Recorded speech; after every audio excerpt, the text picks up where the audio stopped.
Well, hello, you gorgeous godly thing. So, if you don't know me, my name is Shara. Just Shara, just a woman walking a path to soul, to self, to the divine, and I share that path with you. So, in my last video that I posted, the Ramblin' Wood Witch on armchair spirituality, on armchair spiritualists, and walking our own unique, authentic path, I mentioned something in the very beginning of it about ego, and I want to kind of delve into that a little bit further. I know in a lot of spiritual circles and a lot of practices teach you to shed the ego. They say that the ego is a bad thing, that we don't need it, and we should get rid of it. And maybe that is the path of some people. Maybe there are some of us that have come to this earth to embody a non-dual experience. But for somebody like me who's very embodied, the ego is important.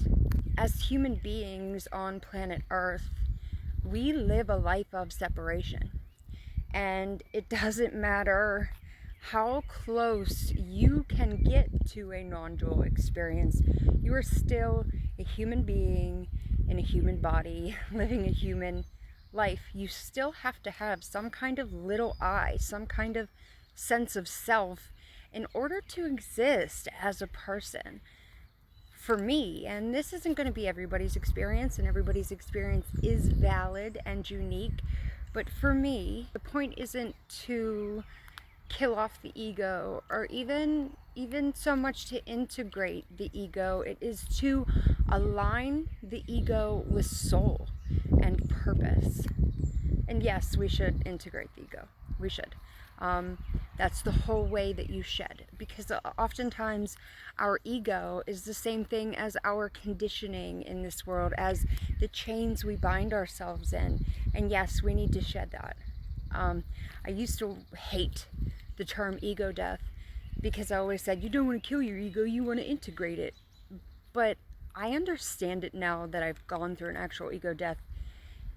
It feels like a part of you is dying, like you are losing a part of yourself, because these are ways of being that we've operated under for decades, for however many years we've been on this earth.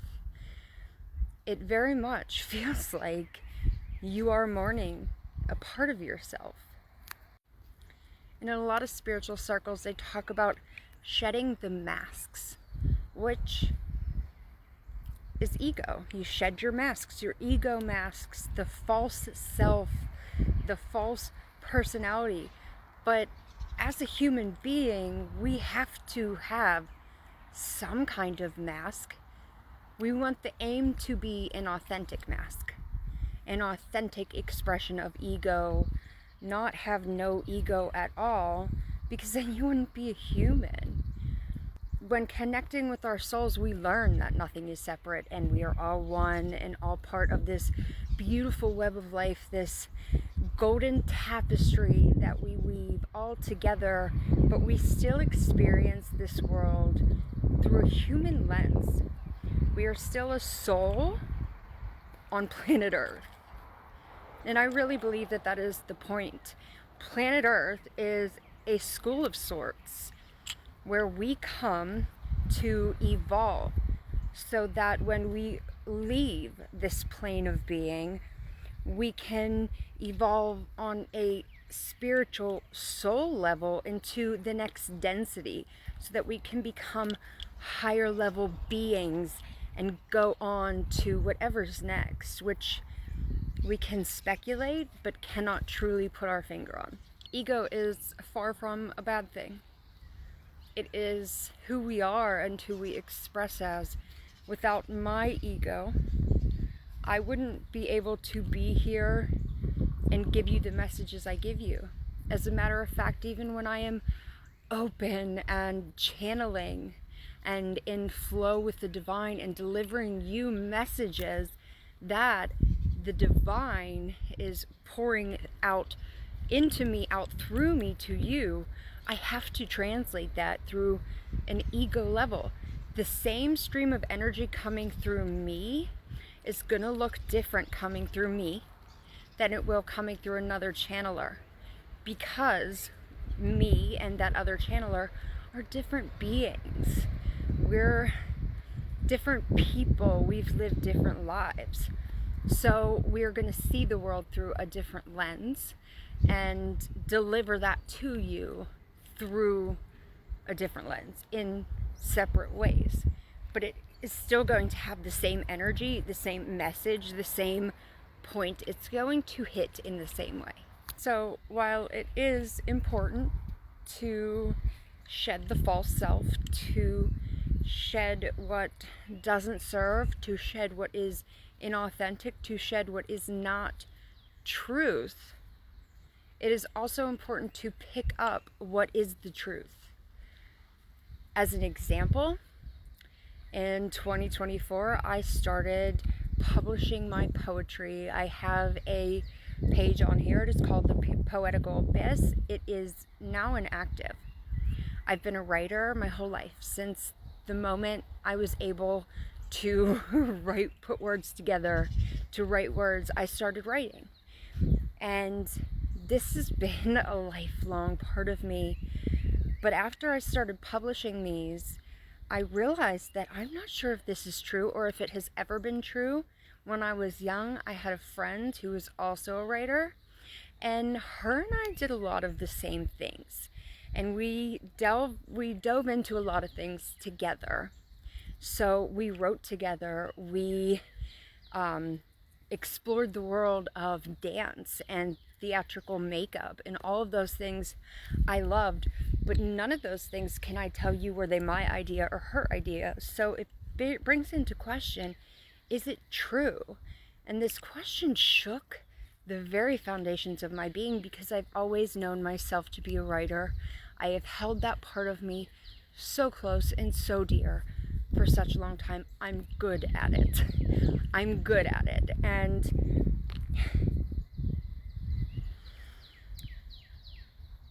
I just one day woke up and found that it doesn't resonate. And I don't know if it's mine. I don't know if it's true. And despite that, I tried to push, and I would do this kind of weird dance where I'd publish a bunch of poetry and then I'd pull back. And it was because I didn't know if it was true, because it wasn't a part of my authenticity. Maybe at one point it was very much a huge part of my authentic expression. But now, all I knew is that I was called to bigger. I was called here with you, like this. And poetry, while it is delivering a message in beautiful, poetic form, it is not this. It is not open channel, deliver message from the divine. At least for me it wasn't. Some of my poems were very much divinely channeled, others were not. At some point I became aware that no matter how hard I pushed it, the poetess thing just wasn't it for me anymore. And I had to say goodbye to that, and I had to mourn that, and that was real and hard.